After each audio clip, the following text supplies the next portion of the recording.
terriens, salut les terriennes. Je suis très heureux de vous retrouver. Ce soir, nous commençons la saison 4 avec Rachida Dati.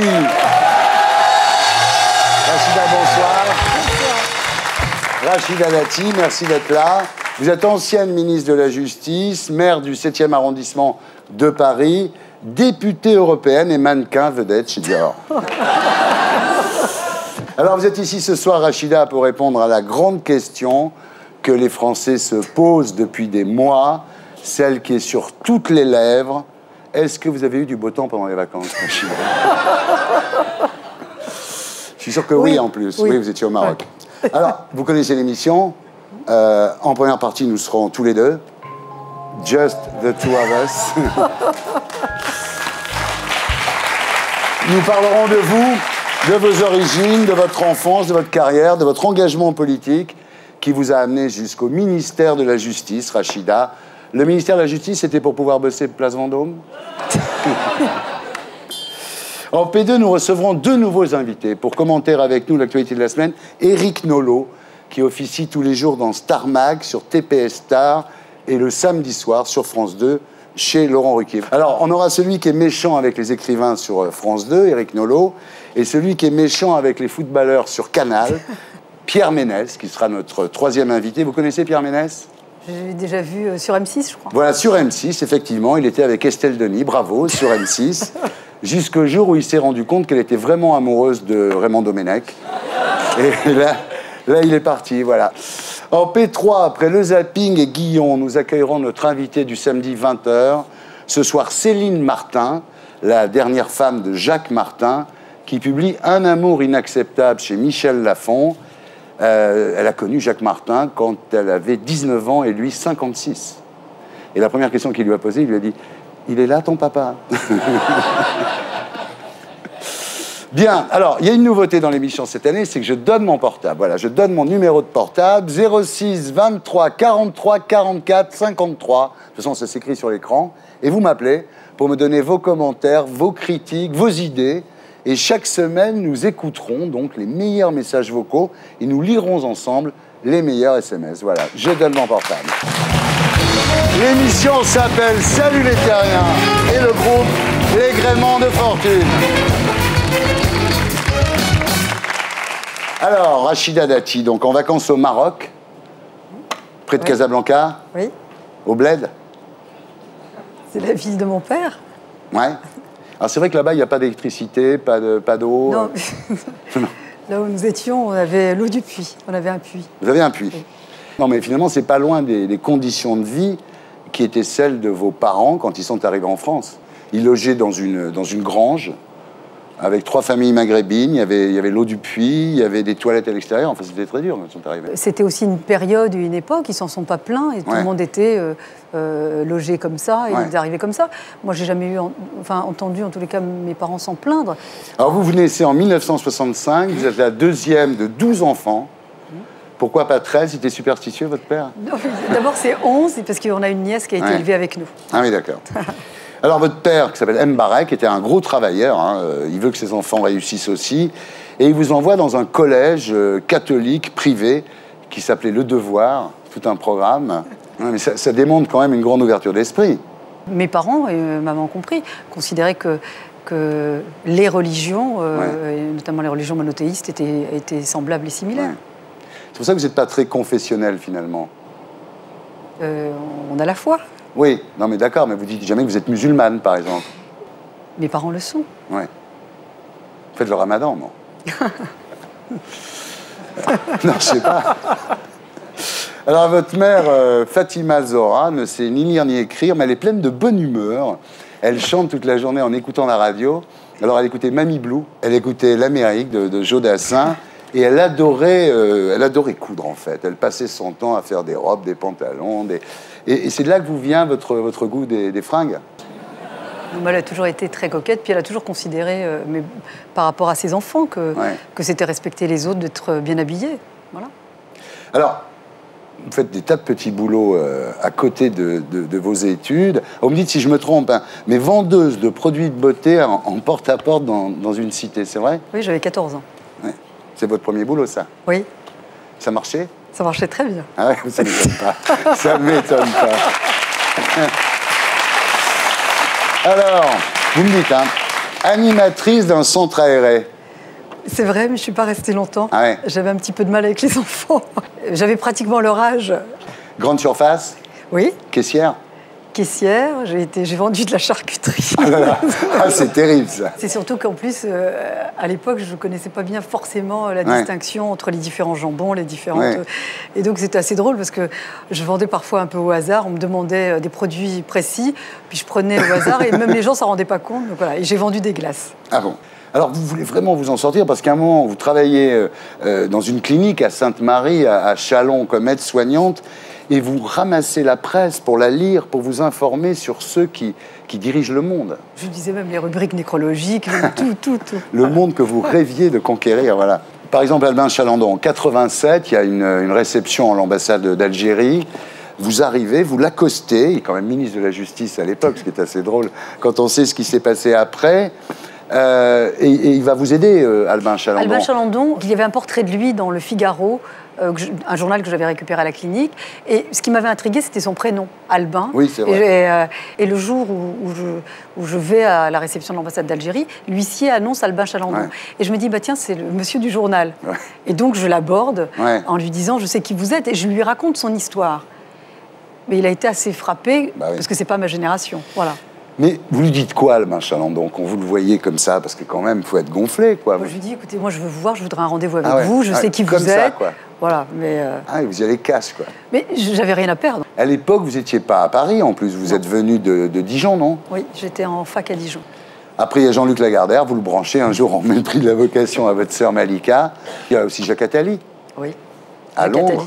Jacques Attali, je lui dois beaucoup, parce que c'était une période particulière de ma vie. J'avais eu un mariage et j'avais... demandé l'annulation de ce mariage. Et donc, pendant cette période, au tout début, j'avais besoin d'aller m'éloigner un peu de la France. Alors, vous rencontrez Simone Veil, par exemple, donc, qui vous conseille d'entrer dans la magistrature. Et le jour de votre prestation de serment, elle vous donne sa robe de magistrate. C'est assez bien. Gérard Worms aussi, qui vous fait entrer au fameux club du siècle. Et voilà. Et un jour, vous dites, je vais écrire à Sarkozy. Tout le monde vous dit, bah, non, n'écris pas à Sarkozy, il ne va jamais te répondre. Vous lui écrivez, vous le rencontrez. À l'époque, il est ministre de l'Intérieur, donc place Beauvau. Et il dit, Sarko, j'ai jamais rencontré quelqu'un qui a autant envie de travailler avec moi, quoi. Je ne sais pas qu'est-ce que vous lui avez raconté, mais en tous les cas, vous l'avez séduit. Alors Sarko, il ne vous pose pas de questions, il ne vous demande pas si vous avez fait l'ENA ou quoi. Hein? Non, c'est vrai. Il vous dit, venez, quoi. Voilà, donc en mai 2007, à 41 ans, vous êtes nommé ministre de la Justice. C'est quand même extraordinaire. Votre père, il a dit quoi? Vous êtes allé le voir? Je me souviens quand je lui ai annoncé, j'ai encore son regard en tête. Ouais. Il devait être super content. Il avait du mal un peu de l'exprimer, puis il a eu un peu de chagrin que maman ne soit pas là. Bravo, en tous les cas. Voilà. Le problème, ma chère Rachida, c'est que l'état de grâce, malheureusement, n'a pas été très long, parce que très vite, vous avez des problèmes avec vos collaborateurs en place Vendôme. Quand on dit que vous étiez autoritaire... Je pense avoir de l'autorité, mais c'est nécessaire en politique. Sinon, vous n'êtes pas un responsable politique si vous ne décidez pas. Donc, à part ces problèmes comme ça de fonctionnement au ministère, il y a eu quand même les problèmes causés par la surexposition médiatique, quoi. La une de match, et puis à l'intérieur, quoi, les barésies, les bottes à talons. Moi, je trouve très joli sur ces photos, mais enfin, quand on est ministre de la Justice, il y a qu'on a affaire aux prisons quand même. Est-ce que c'est de très bon goût, Rachida? Ça a été la seule couverture que j'ai accepté de faire, c'est vrai. Peut-être que je n'aurais peut-être pas dû la faire. Pour les autres couvertures, à aucun moment, on m'a demandé mon avis, on m'a demandé mon autorisation. Les couvertures qui apparaissaient sur les autres magazines n'étaient pas faites avec déjà faites. C'était pas avec mon consentement, à aucun moment. Bien sûr. Mais est-ce que finalement, vous n'avez pas énormément travaillé pour en arriver là, et au moment où vous êtes là, vous êtes saisi d'une sorte d'ivresse, finalement, une ivresse du pouvoir, un peu comme Sarkozy quand il va sur le yacht de Bolloré, enfin l'époque bling bling. Est-ce qu'à un moment, c'est pas comme si vous vous récompensiez de toutes ces années pour en arriver là? Non, parce que je suis pas dans la revanche, jamais. Que ce soit une revanche quelle qu'elle soit, et encore moins une revanche dite sociale, comme certains pourraient la qualifier. J'ai pas changé de style. Pour tous ceux qui me connaissaient avant, ou si vous retrouvez des photos d'avant, je n'ai pas changé de style. Non, c'est sûr que Roselyne Bachelot voudrait faire des photos dans Paris Match avec des barésies, il ne voudrait pas, donc c'est sûr. Non, mais... C'est tellement pas le sujet. C'est tentant pour les journalistes. Alors, il y a deux choses qui... Il y a deux choses qui n'ont rien arrangé. C'est le départ de Cécilia. C'était quand même quelqu'un qui était votre amie, votre sœur, disiez-vous. Vous étiez très proches. Ensuite, il y a toute une période, quand elle est partie, où vous faites un peu office de First Lady. Vous vous baladez un peu avec Nicolas Sarkozy au Maroc, tout ça. Et j'ai l'impression que quand Carla Bruni est arrivée, elle s'est dit « Oh là là, celle-là... » Non, attendez, Thierry Ardisson. Oui. Je ne me suis pas baladée avec Nicolas Sarkozy. Il y avait des voyages officiels. Oui. Il faut juste rappeler qu'il est chef de l'État et je suis ministre de la Justice. On ne se balade pas, on accompagne en tant que ministre le président de la République. Il y avait d'autres ministres, je faisais partie de la délégation des ministres. Vous étiez de tous les voyages, quand même. Non, comme d'autres ministres. D'accord. Voilà. Non, je sais pas. Dites-moi, Rachida, vous l'aimez bien, Carla Bruni? Moi, d'abord, c'est l'épouse du chef de l'État. On a des rapports très cordiaux. Ouais. Je ne la connaissais pas avant. On s'est connus puisqu'on on a dîné plusieurs fois ensemble. On se voit, on se téléphone. J'ai pas... Enfin, c'est curieux de fantasmer sur cette relation. C'est une relation cordiale, amicale et tout à fait respectueuse. Très bien. Alors, il y a autre chose, évidemment, qui ne vous a pas aidé à ce moment-là, c'est la polémique sur le nom présumé du père de votre enfant et votre retour rapide aux affaires après l'accouchement. Alors bon, vous savez que tout le monde se pose la question. C'est la question que tout le monde se pose.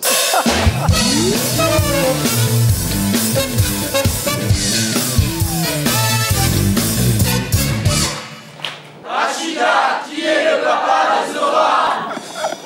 C'est la question que tout le monde se pose. Si vous y répondiez une fois pour toutes, on s'arrêterait après. Non, ça va pas être ce soir. Non, tant pis. Une seule question. Vous l'avez appelé Zora, ça aurait été un garçon, vous l'auriez appelé Zoro? Comment ça va avec Sarko en ce moment? Sérieux? Ça va très bien. On s'est vu assez longuement avant les vacances, justement pour parler du mandat européen. Et puis des fonctions et des missions que je pourrais avoir au Parlement européen. Ouais. Et voilà. Vous n'avez pas peur que pour lui aussi, l'amour dure 3 ans, un peu comme pour Bec BD, non? Non, parce qu'il a quand même gardé Nadine Morano et pas vous. Mais je vois pas le rapport. Donc vous vous retrouvez à Bruxelles, donc députée européenne, à Bruxelles et à Strasbourg. En tant que strasbourgeoise, est-ce que vous êtes plus strass ou bourgeoise? C'est mignon. C'est mignon, c'est une vanne, ouais. Mais moi, je vais vous dire la vérité, je crois que vous en sortirez toujours, de toute façon. Vous avez oui, vous avez une pêche, vous avez une énergie. Je crois que là, bon, vous êtes un peu à Bruxelles, la mairie du 7e. Je crois que vous allez revenir très fort. Vous êtes maire de Paris, non? Je suis maire du 7e arrondissement. Vous êtes là pour longtemps, à mon avis. Et nous accueillons Éric Nolot et Pierre Ménès. Alors, Éric Nolot, bonsoir. Vous êtes ici ce soir parce que vous sortez d'une cure de désintoxication de méchanceté, payée par la direction de France 2. Et vous allez tout de suite nous prouver que ça a bien marché en nous disant du bien de Rachida Dati, par exemple. Ce que je peux vous dire, c'est... Moi, j'ai dit du bien de Rachida Dati, non pas pour le principe, mais elle a été l'objet d'attaques que j'ai trouvées ignobles. Et je dois dire que j'ai pu vérifier que défendre Rachida Dati, ça se payait très cher. Ah bah ouais. On vous le fait payer très cher. La cure a marché. France 2 a bien fait de le désintoxiquer. Mais c'est fini pour l'année. Donc c'était la minute de bonté de Nolo. Tant mieux pour vous. Comment ça se passe l'été pour vous? Il n'y a plus Ruquier. Qui est-ce qui prend tout? C'est votre femme qui... Non, c'est je découvre les vrais livres et les vrais films. Vous savez que j'oublie pendant 9 ou 10 mois. Oui. Et tout d'un coup, voilà. On lit les livres qu'on veut l'été. Oui. Voilà, et on s'aperçoit que tout ce qu'on a lu pendant l'année, ce n'est pas vraiment du français, en fait. Voilà. Cette méchanceté, quand même, fait que cette année, chez Ruquier, vous serez derrière une vitre blindée. Oui. Je confirme. Je confirme. Voilà. Et la rentrée littéraire, alors il a fallu se taper le Amélie Nothomb, j'imagine. Non, moi j'essaye d'en lire une fois sur 5. Ah, d'accord, voilà. Vous n'avez pas été obligé. Non, là je crois que j'ai lu celui d'il y a 2 ans, donc j'ai encore 2 ans de rap, c'est toujours ça de prix. Voilà. Et Éric Nolot, qui n'a pas vraiment changé apparemment.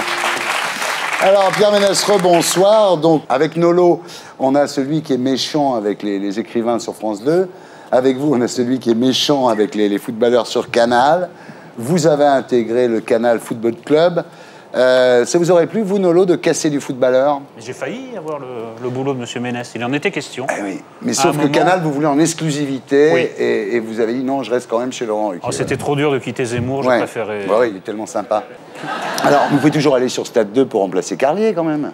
Bah, j'aimerais bien, c'est un cours de négociation, mais tout ça est très secret. Je ne peux pas citer de chiffres, c'est énorme. Hein, bien sûr. Voilà. Vous y connaissez en foot, alors? Je suis un footeux, moi. Ah ouais. Petit joueur amateur, hein, très amateur. Nolo qui parle de foot, c'est un peu comme si Rachida Dati était ministre de la Justice, quoi. C'est lui le plus méchant, en fait. Il pourrait piquer nos 2 places très facilement. C'est notre maître à tous. Alors oui, donc vous êtes le Virginie Efira de cette année, parce qu'année dernière, on a eu Virginie Efira qui est venue d'M6. Et cette année, c'est vous. Vous êtes l'atout charme de... Je suis l'atout charme, ouais. C'est beaucoup de pression. Hein. Ouais. Là, derrière Virginie, c'est une énorme pression. C'est dur, hein. Ça va, oui, il va falloir... Enfin, on dit maintenant, mais physiquement, oui. Voilà. Ah oui, ça, c'est pas contestable. Ouais. C'est très différent, le style de jeu entre M6 et Canal. J'ai fait comme Thierry Henry. J'étais avant-centre à Arsenal, et maintenant, je suis ailier gauche au Barça. Voilà, ouais. Donc, j'ai moins souvent la balle, mais quand j'ai la balle, il faut que je fasse la différence. Ah, bravo. Ça peut faire une métaphore, non? Métaphore. Vous avez déclaré, je viens pour faire du Pierre Ménès. Je suis là pour secouer le cocotier. Et alors, c'est vrai que quand vous avez donné votre avis sur les maillots du PSG, il y avait des mecs qui vous attendaient à la sortie. Il y en avait 15 qui attendaient dehors, ouais. Vous avez vu Canal, il y a des gens qui regardent, hein, faites gaffe. Hein. Oui, la caisse de résonance, c'est plus important. Ah oui, c'est sûr. Hein. Vous êtes sorti comment du studio, alors? Par les égouts? Non, par une petite porte dérobée qui miraculeusement m'allait en termes de largeur. Oui, c'est ça, il ne faut pas rester coincé en plus. Il fait les vannes avant, il a bien compris. Il a compris que j'allais lui dire, c'est vrai que vous êtes resté coincé, c'était écrit. Bien, Pierre, bien.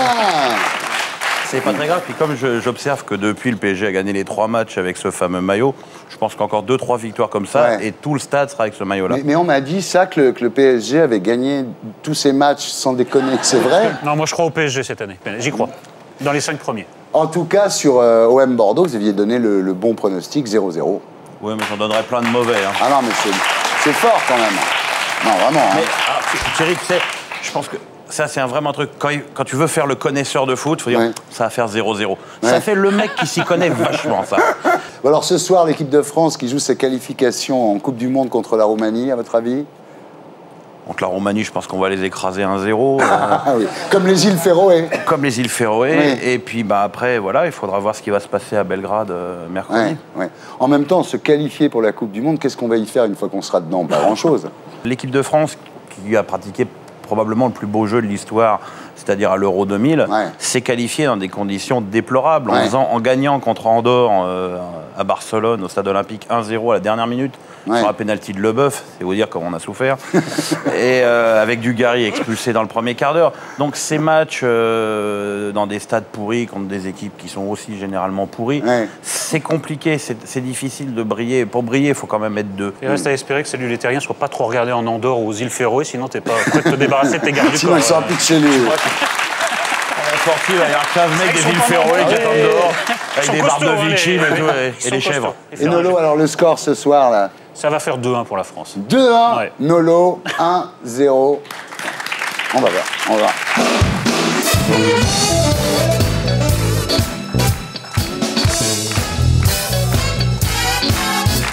Alors, avant de passer à l'actu de la semaine avec les infos de Blacko, on va faire un quiz.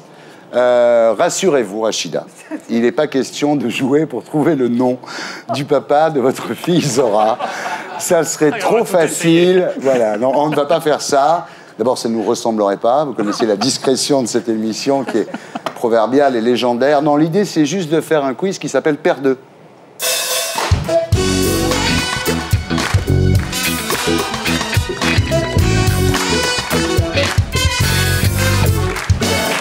Le père du vaccin contre la rage. Pasteur. Bravo. Le père de Mickey. Disney. Bravo. Il enterre tout le monde. Le père de Luke Skywalker. Dark Vador. Ouais. Dark Vador. Le père de Casimir. Yves Brunet. Ah non, oui, enfin non, Yves Brunet, c'est celui qui est dedans. Christophe Izard. Bravo. Bonne recrue, belle-mère. Le père des enfants de Michael Jackson. C'est moche. Non, c'est pas. C'est moche. Non, c'est pas. Moche, mais c'est une bonne vanne. Le père de la carte à puce. Moreno. Bravo, Moreno, absolument. Nadine. Le père de l'expression « dis-moi pas que c'est pas vrai ». Jamel Debbouze. Jamel Debbouze, bien. Le père de Jésus. Joseph. Non, Dieu. Selon nos informations, c'est pas confirmé. Hein. Ah oui, mais... Ah, vous étiez à l'école chez les bonnes sœurs, enfin, Rachida. Il y a bien Joseph. Oui. Il a eu les nuisances et pas les aisances. Oui. Voilà. Tu vois, quand il peut parler, il est drôle. Le père de Jean-Marie Perrier. Henri Salvador. Bravo, très très bien, bravo. Et le père de Zora Dati. Oh, c'est moche. C'est moche. C'est moche. Voilà, maintenant on passe aux commentaires de l'actualité de la semaine avec les infos de Blacko. C'est le retour de vacances, elles ne sont pas ouvertes. Voilà, hein. Les infos de Blacko, hein, voilà. Hop. La justice, c'est comme France Télévisions, c'est pas fait pour être indépendant. Tous décident à l'Élysée. Le nom du président de France Télé, comme la suppression du juge d'instruction. Allez, quoi, soyons pas hypocrites. Si le procureur remplace le juge, au moins, ça aura le mérite d'être clair. Nous passons d'un système d'hypocrisie totale à un système de transparence totale. C'est ce que j'ai voulu faire. La Cour européenne des droits de l'homme a déclaré en mai dernier qu'en France, le procureur ne peut pas être considéré comme un juge indépendant puisqu'il prend ses ordres auprès du gouvernement. Bon, prenons le cas des Hauts-de-Seine. En mars 2007, Chirac nomme le procureur Courroy. Ça tombe bien, c'est lui qui devra s'occuper du dossier des emplois fictifs de la mairie de Paris. Et pour vous dire s'il est indépendant, en 2008, Courroy a même dîné à Saint-Tropez, dans la maison de François Pinault, avec Jacques et Bernadette. Alors, cela dit, Courroy n'est pas sectaire, hein. Il est aussi copain de Sarkozy, qui s'est vanté d'être son ami en le décorant de l'Ordre national du mérite. Ah là là, si au moins on arrêtait de répéter que la justice est la même pour tous, on n'aurait pas l'impression qu'on nous prend pour des cons. C'est tellement plus simple de dire les choses de façon exacte. Voilà, c'était les infos de Blacko, mise en image de Julien Grappe. Voilà. Alors mardi a été remis à Nicolas Sarkozy le rapport léger sur la justice pénale, rapport que vous avez commandé en votre temps, Rachida Dati. Est-ce que vous en avez eu un exemplaire dédicacé? J'avais eu un pré-rapport. D'abord, c'est un rapport, il y a 12 propositions. C'est pas uniquement la suppression du juge d'instruction. C'est quand même la mesure la plus étonnante, en tous les cas, celle qui fait le plus parler, en tous les cas. On la lie avec le fait de dire la justice sera plus indépendante et tout sera aux ordres. Ce que disent les gens, c'est s'il n'y a plus de juge d'instruction, si c'est le procureur, vu qu'il est rattaché au parquet, il faudrait peut-être que pour être indépendant, il ne soit plus rattaché au parquet, parce que le parquet est rattaché à la chancellerie, donc à l'État. Le procureur, c'est vrai, est rattaché à l'exécutif. Pourquoi? Une politique pénale, il faut qu'elle soit la même sur tout le territoire. Ouais. Si on donne l'indépendance demain au procureur, je vais vous dire, vous aurez un procureur à Lille qui n'aura pas la même politique pénale que celui de Marseille. Oui. Et si demain, il y a par exemple des violences urbaines, s'il y a des activités de pédophilie, si la lutte contre la toxicomanie, ben certains pourront dire, moi, j'ai pas envie de m'attaquer à cet aspect-là. En fait. Ils choisiront. Oui. Donc on dit, la justice, le politique pourra étouffer les affaires. Il faut savoir que vous pouvez donner des instructions au procureur, par exemple, il y a des violences urbaines. Moi, je dis, vous interpellez, vous déférez et vous demandez l'incarcération. Mais un politique ne peut pas dire au procureur, vous classez l'affaire. C'est impossible. Ah bon. Impossible. Donc, ce que vous voulez dire, en gros, c'est que finalement, il y aura encore la possibilité que des juges, enfin des procureurs en l'occurrence, sortent des affaires comme le financement du PS, l'affaire des HLM de Paris, les frégates de Taïwan, ELF. Parce que quand on dit suppression du juge d'instruction, c'est-à-dire qu'on revoit la mission du procureur, on revoit la mission des enquêteurs, et il y aura un juge indépendant qui sera le juge de l'enquête et de la liberté. Oui. On pourra le saisir à tout moment pour contrôler l'enquête. Ce dont vous avez peur, c'est la République des juges, comme il y a eu en Italie un peu. Par exemple. Moi, j'ai cru, quand ils ont dit qu'ils allaient supprimer le juge d'instruction, qu'ils allaient vraiment les abattre. Non, je crois que c'est pas de ça qu'il est question. Il y a quand même un problème de méthode, parce que le président Sarkozy annonce avant les travaux de la commission Léger qu'il est très très favorable à la suppression du juge d'instruction. La commission Léger préconise la suppression du juge d'instruction et tout le monde fait comme si, en fait, le Parlement va avaliser cette mesure. C'est de l'ordre de la formalité. Moi, déjà, je trouve qu'il y a un problème de séparation entre les pouvoirs. Est-ce qu'il n'y a pas un problème de communication ? Pour le commun des mortels, le commun des Français, ils disent on remplace un type qui n'était pas aux ordres par un type qui est aux ordres. L'affaire est pliée du point de vue de l'opinion publique et de la communication. Ensuite, on a l'impression que c'est la seule solution. Pourquoi ne pas avoir préconisé, par exemple, une collégialité des juges d'instruction pour éviter les abus de pouvoir? Pour éviter ou trop, disons, en gros. Ouais, exactement. Ou trop, maintenant, ça sert à tout justifier. Ou trop, ça justifie tout, mais après, derrière, il y a quand même Elf, les frégates de Taïwan, etc. Pour une fois où ça n'a pas marché, mais pour une fois où ça n'a pas marché, on s'en sert comme un truc. C'est comme si chaque fois qu'un innocent était mis en prison, on disait, bon, on va supprimer les flics, quoi. C'est-à-dire, c'est quand même... ça sert à justifier absolument tout. Moi, je trouve ça abusif. Non, c'est pas du tout ça. D'abord, c'était dans le programme du président de la République. Lorsque j'installe la commission dite Léger, le 14 octobre 2008, c'est dans la lettre de mission. La commission Léger a déjà réfléchi à ce sujet. Que le président de la République dit « moi, je souhaite la suppression du juge d'instruction conformément à son programme », c'est légitime. Le système, c'est Sarkozy dit un truc, puis derrière, on s'aperçoit que c'est compliqué, donc on nomme une commission. Non. Ce travail en commission, pourquoi il ne se fait pas dans le cadre parlementaire? Alors, attendez. D'abord, le travail parlementaire se fait en parallèle, puisqu'il y a une réflexion. Alors pourquoi il y a une étape intermédiaire? Parce qu'il est important d'avoir des experts sur les sujets. Des experts très favorables aux thèses du président de la République. Regardez, dans ce cas-là, si. Non, mais favorables, ils l'avaient préconisé, et c'était dans le programme du président de la République. Dans l'autre sens, il y a des experts qui sont plutôt des hommes d'ouverture, comme Badinter, ou quelqu'un que j'aime beaucoup, qui était coprésident de la commission d'Outreau, André Valigny, qui est parlementaire socialiste, qui est plutôt un homme d'ouverture, qui, eux, sont contre, et on ne peut pas leur dénier leur qualité d'expert. Alors moi, je leur dénie pas leur qualité d'expert. Je rappelle juste une chose, c'est que cette commission dite Léger, ce sont des experts, en plus, il n'y a pas de couleur politique. Moi, je veux bien M. Badinter. M. Badinter, abolition de la peine de mort. Rappelez-moi une seule réforme qu'il ait faite après. Il ne s'est pas battu pour le budget de la justice. Non, mais ça ne disqualifie pas ce qu'il dit sur la réforme judiciaire. Rachida, ce qu'on peut dire de toute façon, c'est qu'effectivement, ça va passer au Parlement. Oui, il y aura un débat au Parlement. On n'a pas non plus des députés complètement godillots, parce que par exemple sur la taxe carbone, ils ont déjà commencé à ne pas être d'accord avec l'exécutif. Donc on peut espérer... Mais y compris sur cette réforme. Voilà, on peut espérer que ça sera discuté au Parlement. Cette idée de supprimer le juge d'instruction, c'est pas une idée de Balkany.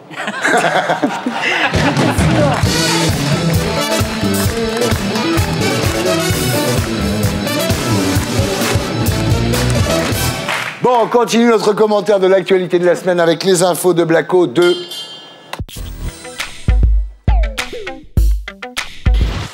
Eh ben dis donc, il se fait pas chier Obama. Il s'est carrément payé des vacances à Martha's Vineyard, l'île des gens riches et célèbres. On voit bien que c'est pas la crise pour tout le monde. Pendant que l'Amérique s'enlise dans la guerre en Afghanistan, Monsieur Obama joue au golf. Parce que c'est bien gentil de penser aux 40 millions d'Américains qui n'ont pas d'assurance santé. Mais ça va encore creuser le super déficit. Et pendant que les contribuables manifestent, Obama se la coule douce sur son île des milliardaires. Après ça, pas étonnant que sa cote de confiance soit passée sous les 50%. En temps de crise, on n'aime pas trop ceux qui étalent leur richesse. Alors au lieu de passer des vacances de milliardaires, Obama ferait mieux de faire un petit malaise vagal pendant sa partie de golf. En temps de crise, mieux vaut faire pitié qu'envie. C'est mieux pour les sondages. C'est les infos de Blacko. Donc l'autre info de la semaine, effectivement, c'est la fin de l'état de grâce pour Barack Obama face aux problèmes qui l'assaillent. Des déficits abyssaux, l'assurance maladie, la guerre en Afghanistan et sa femme en short. Vous allez voir, si ça se trouve, il ne va pas sauver le monde, Obama. Hein. Ça va vraiment chier, là. On était tous prêts pour ça. Bon. Je crois que tous les présidents américains ont connu ça. Et Français aussi. Oui, enfin, il y a toujours cette période. Il y a une forte attente. Pour autant, quand vous regardez la cote de popularité ou de confiance, elle n'est pas non plus dans les chaussettes. Hein. Il est passé de 60-40 à 40-60. C'est-à-dire qu'aujourd'hui, c'est inversé. Je vous renvoie simplement au mandat de Clinton. Oui. Clinton était parti très haut. Il perd les élections à mi-mandat. Il rebondit parce qu'il joue de l'ouverture, il fait de l'ouverture avec les conservateurs et il est réélu. Donc, et à la fois, jusqu'à maintenant, moi je trouve qu'Obama n'a renoncé à rien sur ses réformes. Il se bat sur la réforme de la santé. Il a un discours clair vis-à-vis du monde arabe et du monde musulman. Et regardez Guantanamo, il n'y renonce pas. Il a soutenu la juge Sotomayor, que ce n'était pas si facile que ça pour être juge à la Cour suprême. Il n'a renoncé à aucune de ses réformes. Sur Israël, quand même, il commence à regretter d'avoir demandé l'arrêt de la colonisation en Cisjordanie. Il est très clair. Il est en Israël pour s'excuser. Là, quand même. Il ne s'excuse pas, il considère qu'il est l'ami des Israéliens, mais qu'il n'y a pas... C'est aussi un homme de paix. Je ne crois pas qu'à ce niveau-là, un chef d'État puisse prendre envie que la guerre continue. C'est un pays très déroutant, parce que c'est un pays qui est à la fois proche de nous culturellement, et puis qui est séparé par des choses qui sont sidérantes pour un Européen et pour un Français. La réforme du plan de santé réveille dans les États-Unis des poches d'obscurantisme médiéval. C'est-à-dire, les gens deviennent dingues, hurlent au communisme, Alors que le mec, il veut quoi? La sécurité sociale, en gros. Exactement, il veut un système à peu près français. Alors là, attention, le système français, c'est comme si vous étiez Staline et Hitler réunis. Et c'est très étrange de voir qu'il essaye de prendre à rebrousse-poil l'Amérique profonde. Ça ne peut pas bien se passer, mais il faut qu'il en passe, par là. C'est les républicains qui organisent quand même tout ça. Les républicains, et puis surtout, il n'y a pas que les républicains aux États-Unis. Il y a des tas de sectes, de mouvements extrêmement rétrogrades et qui reculent devant rien. On se plaint de l'âpreté du débat politique en France. On est des enfants de cœur. Pour un pays, comme vous le disiez, aussi conservateur, ne serait-ce que sur le système financier, de dire il faut encadrer les bonus, les rémunérations, les aides données aux banques. Donc il faut les contrôler, il veut un contrôle des banques en bénéficiaires. C'est révolutionnaire, on s'en rend pas compte. Mais c'est révolutionnaire pour les États-Unis. Mais il n'y renonce pas. Sa femme qui sort d'Air Force One en short... Oui, ça, voilà, par exemple, c'est pas insoutenable. bien. Nous, on a la couverture de match, c'est quand même un peu plus classe. Ah, excusez-moi. Nous, on a les barésies, mon pote. C'est quand même autre chose. Ça, c'est pareil. C'est pareil. Ça, c'est pareil.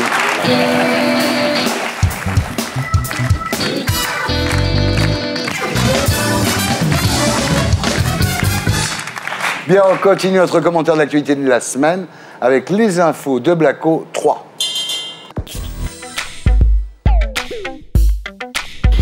Qui va sauver le football français? Domenech est largué, Zidane est parti, Gourcuff est trop jeune.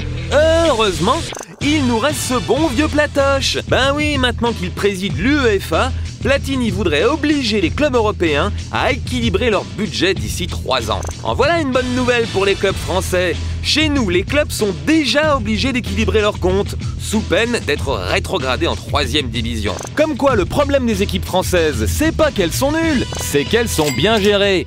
Tandis qu'en Angleterre, on balance l'argent par les fenêtres. Au total, les clubs anglais sont endettés à hauteur de 4 milliards d'euros. À ce prix-là, ils n'ont aucun mérite à qualifier 3 équipes en demi-finale de la Ligue des Champions. Et en Espagne, c'est pas mieux.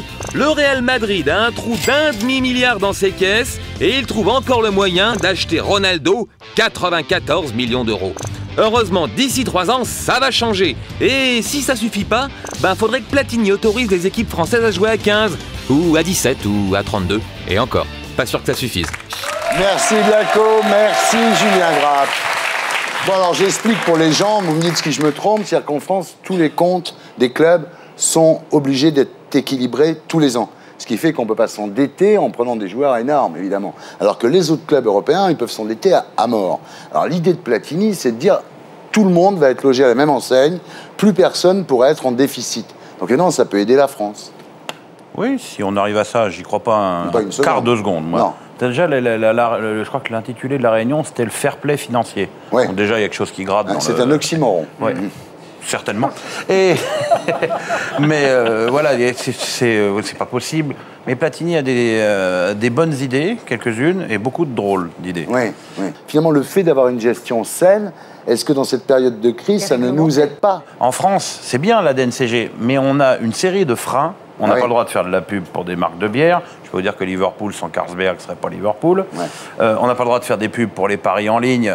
Oui, ça va arriver, ça. Hein. Oui, mais enfin, depuis le temps qu'on dit que ça va arriver... En 2010. Oui, mais enfin, c'était janvier, puis maintenant c'est mars. Non, c'est le 1er janvier 2010. Oui, on fait un pari tous les deux, que ce sera pas... Ah, ça, c'est drôle de faire un pari sur les paris. Je fais un pari avec vous, puis c'est Eric Woerth qui paiera. Oh, je n'avais pas envie de tellement mêler Eric Woerth à notre pari. Il y a un truc qui est bizarre quand même. Le foot français va pas mal quand même. Il y a Benzema qui est au Real, il y a Ribéry qui est au Bayern, il y a Anelka qui est à Chelsea. Et quand ils jouent dans l'équipe de France, ils perdent. Pourquoi? Il n'y a pas Thierry Henry aussi? Il y a Thierry Henry aussi, évidemment, qui est au Barça. Bravo, Rachida. Bravo, Rachida. Thierry Henry au Barça. Bravo. J'aime bien Juninho, moi. Oui, c'est bien aussi, mais il n'est pas français. Non, mais je sais qu'il n'est pas français. En équipe de l'équipe de France, il ne peut pas nous aider. Non, mais comme joueur. Ah oui. Non, c'est pas vrai de tous les joueurs. Ribéry est excellent au Bayern, excellent en équipe de France. Quand il ne joue pas pour l'équipe de France, ça se voit tout de suite. Effectivement, ça se pose plus pour Benzema. Il y a quelque chose qu'on oublie beaucoup en équipe de France, c'est qu'il y a beaucoup de joueurs débutants. Gourcuff, tout Gourcuff qu'il est, débute. Il est jeune, Benzema, il est jeune. Gignac, il a fait 4 matchs. C'est difficile. Ouais. Et comme mon problème, c'est qu'en France, aujourd'hui, beaucoup de médias ont décidé, certainement parce que ça doit vendre, de taper sur la gueule de Domenech en permanence. Alors, Thierry Henry et Anelka, ils s'en cognent parce qu'ils ont 90 ou 100 sélections, ils en ont vu l'autre. Mais les joueurs qui débutent, ça fait un surcroît de pression qui est inutile. Oui, quand on te dit que ton coach est un connard, c'est sûr que ça te motive pas, en gros. On dit pas que c'est un connard, parce que ça, c'est vraiment pas exact. On dit que c'est un gros mauvais. Éric, si vous étiez sélectionneur de l'équipe de France, qu'est-ce que vous ne feriez pas comme Domenech? La communication comme Domenech. Est-ce que vous sortiriez avec Estelle Denis, déjà? Probablement pas. Salut. Probablement pas. Ce qu'il y a, c'est que même quand on est d'accord avec Domenech, il a une telle façon de le dire, on a envie de le contredire. Ah ouais. Il a quand même été, alors certes, il y avait Zidane, Thuram et compagnie, mais il a quand même perdu une finale de Coupe du Monde pour un tir au but. Il me paraît quand même pas être le résultat le plus pourri de l'histoire du football français.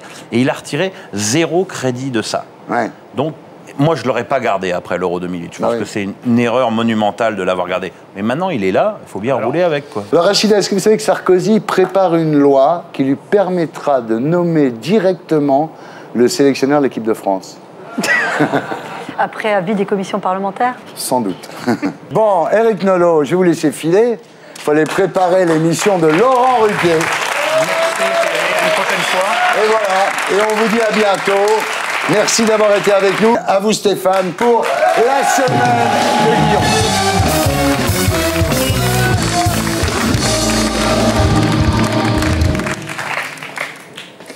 Et on commence avec Rachida Dati. Rachida a édité une brochure relatant son bilan au ministère de la Justice. La voici. Alors ça, c'est Rachida qui présente la réforme de la carte judiciaire. Ça, c'est Rachida dans un centre de détention pour mineurs. Ça, c'est Rachida qui vire un conseiller. Et ça aussi, parce qu'elle en a viré plusieurs.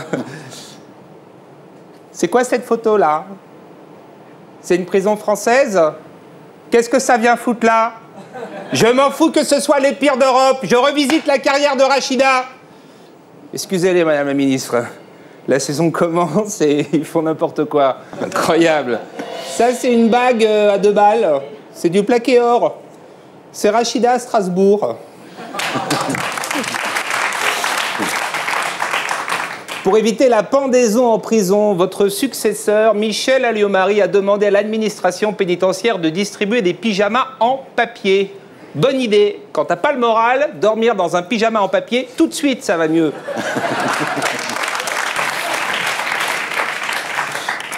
Ramayad veut se rendre en Jamaïque pour découvrir les secrets du sprinter Usain Bolt. Au bout du 4e pétard de cannabis, Rama devrait saisir toutes les subtilités du sprint jamaïcain. Guy Carlier sort un livre à la gloire de Nadine Morano. Sa sincérité, écrit-il, fait résonner en nous des émotions qu'on croyait perdues. Réhabiliter les hommes politiques, la nouvelle mission de Guy Carlier. Bientôt en librairie, Éric Besson, la fidélité à tout prix. Christine Boutin, la sensualité moderne. Jean-Louis Borloo, l'élégance de la sobriété. Bernard Laporte, l'intelligence en mouvement.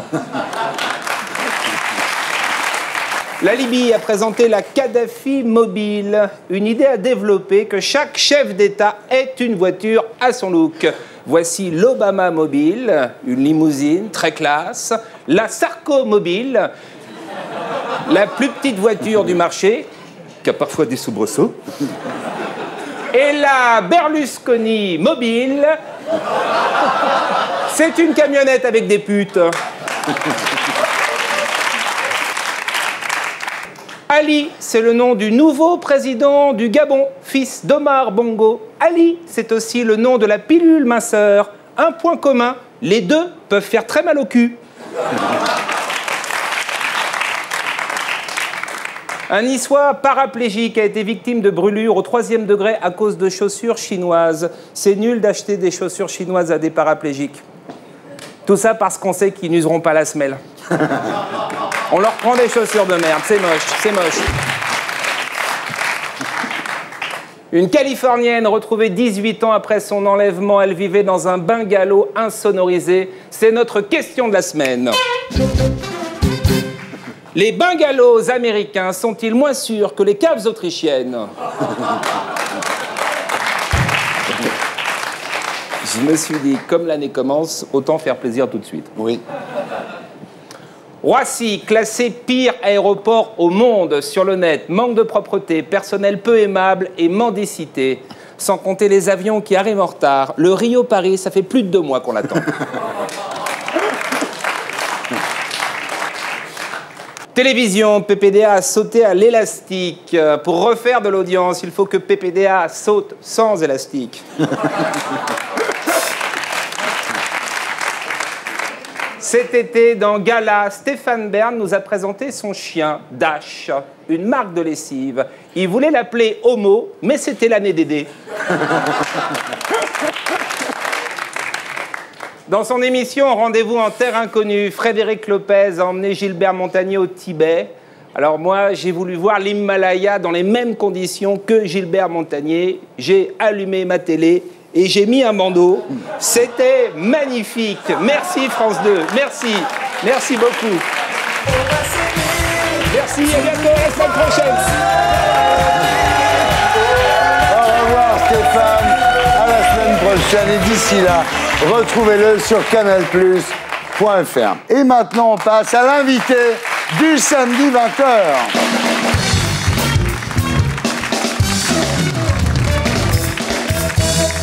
Céline, rebonsoir. Vous êtes la dernière épouse de Jacques Martin. Vous publiez chez Michel Lafon un témoignage intitulé « Un amour inacceptable ». Le pitch, c'est l'histoire d'un conte de fées qui vire au cauchemar. Vous avez 19 ans lorsque vous rencontrez Jacques Martin, qui en a 56. Vous êtes hôtesse sur un plateau de télévision. Lui est au sommet de sa gloire. Il va être votre Pygmalion. Il va vous façonner. Il va vous faire découvrir le monde, vous couvrir de cadeaux. Bref, c'est Cendrillon, jusqu'au jour où le prince charmant est victime d'une AVC. Et là, le carrosse se transforme en citrouille. Pendant 7 ans, vous allez assister à la déchéance physique et morale de l'animateur en supportant des soupçons de captation d'héritage qui finalement vous amèneront à divorcer. Voilà. À l'époque où vous le rencontrez, il est détruit par le départ de la sœur de Rachida. Cécilia, il prend des antidépresseurs à l'époque. C'est vrai qu'il est dans un sale état, mais c'est un homme qui a su rebondir. Il a cru encore une fois à l'amour. Quand il vous rencontre, donc il vous fait vraiment découvrir le monde. C'est le tourbillon du bonheur. Tout était facile. On décidait d'aller à New York. On y allait le lendemain. C'est quelqu'un qui savait vivre en plus. Quand il allait de l'aéroport de Londres à l'hôtel Claridge, il prenait une Bentley. Il allait au Claridge parce qu'on repassait le journal comme ça, on se noircissait pas les doigts. Enfin, c'est quelqu'un qui savait vivre, quoi. Je crois que c'est un homme qui a beaucoup travaillé dans sa vie, qui a beaucoup manqué. Et quand il a pu s'offrir ses rêves, il s'est offert des rêves de petit garçon. Ouais. Votre mère est un peu sceptique hein, quand même. Elle vous dit tu vas vivre des moments fabuleux, mais plus tard tu le payeras très cher. C'est assez prémonitoire quand même. Aujourd'hui, ma fille rencontrera un homme plus âgé. Ouais. J'aurais peut-être du mal à lui conseiller. Ouais. 36 ans d'écart, c'est ça? Alors, il vous éduque, il vous habille, il devient votre Pygmalion et un peu votre père, puisque vous avez été élevé par votre mère. Alors, on est complètement dans le rêve, quoi. Il vous demande votre main à Venise, évidemment, c'est normal. Vous vivez ensemble, vous faites un enfant, voilà. Ça, c'est la fin du premier acte. Jusque-là, tout va bien. Et là, évidemment, c'est le drame, c'est-à-dire qu'il a une AVC. Est-ce que vous croyez que cet accident est dû à l'arrêt de son contrat avec Antenne 2 ? Je pense que ça a été peut-être un déclencheur parce que c'était un hypersensible et qu'il a eu beaucoup de chagrin, qu'on s'attaque à son âge. Ouais. Ils ont été assez sévères, ils n'ont pas pris de pincettes. Ouais. Alors bon, c'est terrible parce qu'il a un bras et une jambe paralysés. Et à partir de ce moment-là, dans votre couple, les choses s'inversent. C'est-à-dire que jusque-là, c'était lui qui était un petit peu à votre service, votre protecteur. Et à partir de là, vous allez devenir évidemment la personne qui fait tout pour lui, quoi. Et c'est terrible parce que la vie de l'amour, c'est fini. Et quand on est un homme public, qu'on est regardé, c'est difficile. On a tendance à se renfermer, à s'isoler, à plus sortir de chez soi. Ouais. Alors, vous devenez son infirmière, c'est-à-dire qu'il faut lui couper sa viande, il faut le ramasser quand il tombe. Il faut s'occuper de lui quand il prend sa douche. Il ne voulait pas qu'il y ait quelqu'un d'autre que moi qui s'occupe de lui au départ. Ouais. Il devient agressif. La maladie rend agressif. Quand on ne peut plus aimer une femme, on fait preuve peut-être d'agressivité. C'est une façon d'exprimer son amour aussi. Un jour, il y a votre enfant qui vous dit « Papa, il m'aime pas », quoi. C'est-à-dire que ça posait des vrais problèmes à la maison. C'est vrai. C'était pas évident d'expliquer aux enfants que c'était juste la maladie, mais que c'était pas méchant. Ouais. Puis le traitement aussi. Le traitement a des effets secondaires qui font qu'il devient angoissé, paranoïaque, il commence à devenir jaloux. C'est-à-dire quand vous sortez faire des courses, il vous attend. Un jour, vous rentrez pas, il tombe dans l'escalier. Et quand vous arrivez, vous le trouvez à terre avec la tête ensanglantée. Oui. C'est des scènes très violentes. Et c'est à ce moment-là qu'on se dit on ne peut pas partir, on est obligé de rester là, on est prisonnière de tout ça. Alors, ce qui est extraordinaire, c'est qu'à cette époque où vous vous occupez de Jacques Martin avec ce dévouement de tous les instants, vous devenez le mouton noir du reste de la famille, c'est-à-dire du clan Martin. Parce que cette dévotion, elle est difficile à comprendre pour les autres. On se dit, elle est jeune, comment elle peut accepter tout ça, pourquoi elle est là. Ils pensent que vous êtes là pour capter l'héritage, en fait. Je deviens la femme qui reste, oui, parce qu'elle attend quelque chose, voilà. Pas parce qu'elle a envie de se dévouer. Non, mais ils sont terribles, parce qu'ils mettent des détectives, vous regardez si vous vous servez sur le compte, on vous accuse de vendre des choses qui sont dans la maison, enfin, vous êtes vraiment victime d'une suspicion abominable à ce moment-là. Oui. Puis ce qui est terrible pour Jacques Martin, c'est un des trucs qui m'a le plus ému en lisant le bouquin, c'est qu'en fait, les enfants, que ce soit les 2 filles qu'il a eues avec Cécilia et même la fille qu'il a eue avec vous, vont chez Sarkozy. Et quand ils reviennent, ils disent « Sarkozy, il est formidable ».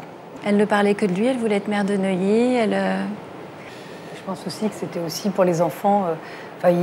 ils n'ont pas cessé de vivre non plus, donc ils n'étaient pas dans le calcul. C'était pas pour nuire forcément à leur père. Non, mais pour lui, il faut se mettre à la place de Martin. Non, évidemment, les enfants, ils font ça naturellement, mais lui, non seulement il est là, il est diminué, mais en plus, il a les mômes qui viennent lui dire « Celui qui t'a piqué ta femme, il est formidable », quoi. Je veux dire, en gros, quoi. Donc c'est... Enfin, ce qui est très triste là-dedans, en fait, c'est qu'il n'aura jamais vu le divorce de Cécilia et Nicolas.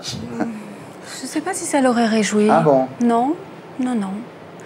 Je vais vous dire, à la fin de sa vie, on lui a posé la question et il aurait voté pour lui. Ouais. Donc, ouais. Sans rancune. Voilà. Donc, pour prouver d'une certaine façon au clan Martin que vous n'êtes pas juste une fille qui attend l'héritage, vous décidez de divorcer, vous en parlez à Jacques, qui accepte finalement, mais ça n'a pas été évident, mais à condition que ça reste secret. Oui, ça a été difficile de lui faire comprendre que j'avais une grosse pression, que j'étais pas à l'aise dans le rôle de la femme accusée, suspectée, et que si on divorçait, c'était juste un contrat sur le papier qui s'arrêtait, mais que je serais toujours auprès de lui, mais que je serais libre d'être auprès de lui, déjà. Et lui, il ne pouvait pas l'envisager, d'ailleurs, il a été enterré avec l'Alliance, hein. Voilà, là, vous rencontrez un homme, donc, qui s'appelle Alexandre, et voici Balance, évidemment. Et là... Je ne me cache pas. Ouais. Je ne me suis jamais cachée. J'avais pas à me cacher. Si j'avais voulu me cacher, je me serais cachée. Il n'y aurait jamais eu de photo dans Voici. Ouais. Donc, Jacques vous dit rien, en plus. Il prend sur lui, il vous en a jamais parlé, hein. Lui n'était pas en état d'aller acheter des magazines. Oui. Disons que le journal est arrivé devant ses yeux. Voilà. En disant, je pense que c'était pas nécessaire. Je pense qu'il souffrait déjà assez et que c'était pas nécessaire, mais on n'en a jamais reparlé. Ouais. Alors ensuite, il décide de finir sa vie à l'hôtel du Palais à Biarritz, où il a une suite avec tout un tas de gens qui s'occupent de lui, ce qui fait que la famille commence à dire putain, l'héritage, il part en infirmière et en palace. Là, on découvre qu'il a un cancer inopérable. Vous êtes enceinte, vous, à ce moment-là, une première fois d'Alexandre. Donc vous n'osez pas trop y aller enceinte et vous êtes obligé d'employer des subterfuges. Donc vous le rencontrez, vous êtes assise, donc il ne voit pas, quoi. Non, je pense que c'était pas... Non, mais c'est bien, voilà. Non, ça part d'un bon sentiment, hein. Ouais, bien sûr. C'est une mise en scène utile, en tous les cas. Il y a l'enterrement, alors là vous êtes au 11e rang. Moi j'avais la place de la femme punie. Ce que je veux vous dire, c'est que j'ai été obligée de raconter ce genre de choses pour expliquer pourquoi un jour on arrive à peut-être quitter quelqu'un de malade, ce qui peut choquer les gens. C'est parce qu'on est dans un engrenage où on vit toutes ces choses et on finit par s'en aller avec lui. Ouais. Et ce livre semble vous avoir apaisé, non? Vous avez l'air très calme, là. J'ai toujours été très calme. Apaisée. Ça permet de mettre des choses à plat, de faire un bilan et peut-être de recommencer. Très bien. Merci. Voilà, c'était Salut les Terriens avec Rachida Dati, députée européenne, maire du 7e arrondissement. Pierre Ménès, Canal Football Club. Éric Nolot, donc Cherruquet sur France 2. Sur TPS Star, tous les soirs à 19h40, dans Star Mag. Céline Martin, Un amour inacceptable, chez Michel Lafon. Alors je vous rappelle mon numéro de portable, 06 23 43 44 53. Si vous avez des commentaires, des critiques ou des idées, j'attends, voilà. Je vous laisse avec Action Discrète et Groland. Rendez-vous la semaine prochaine. Salut les Terriens!